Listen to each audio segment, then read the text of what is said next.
So hello mga lods, welcome back to my channel. So it's me again, Manggubat Vlogs.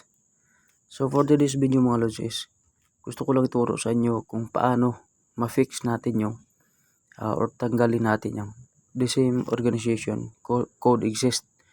Dahil madalas talagang naririnig ko sa mga aking viewers na code exist daw or code stuff. So ganito lang gagawin nyo mga lods para mawala yung code exist or the same organization code exist or code stop. So ganito lang gagawin mo. Unang-una, punta ka lang dito sa Chrome. Then kapag hindi mo pa alam, dito i-search mo lang dito sa search engine sa Omni Partner. Ito, Omni Partner dito. Ayan na sa akin mga lods. So dito, pindutin lang natin yan. So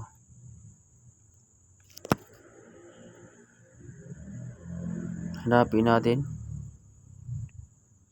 Ito, ang Omni Partner. Pindutin lang natin to. Then ito na mga lods. So dito mga lods, napaka-basic lang. So ang gagawin nyo lang is para mawala na yung the same organization code exist. The same organization code exist. So ang gagawin nyo mga lods is pindutin mo lang tong no.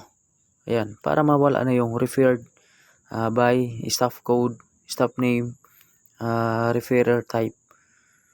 So para mawala yan, so pindutin mo lang tong no para hindi ka na mahirapan. Pindutin mo yung no. Kasi sa nakita naman nawala na mga lods. Nawala na yung do you have a referral.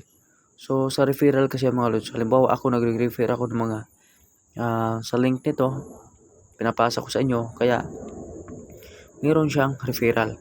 So ngayon ang gagawin niyo mga lods para mawala, so pindutin mo lang yung no.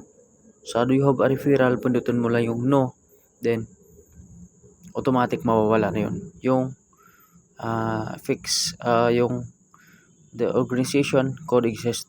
So pagkatapos na mapindot mo sa no, so pila pa na dito sa business information.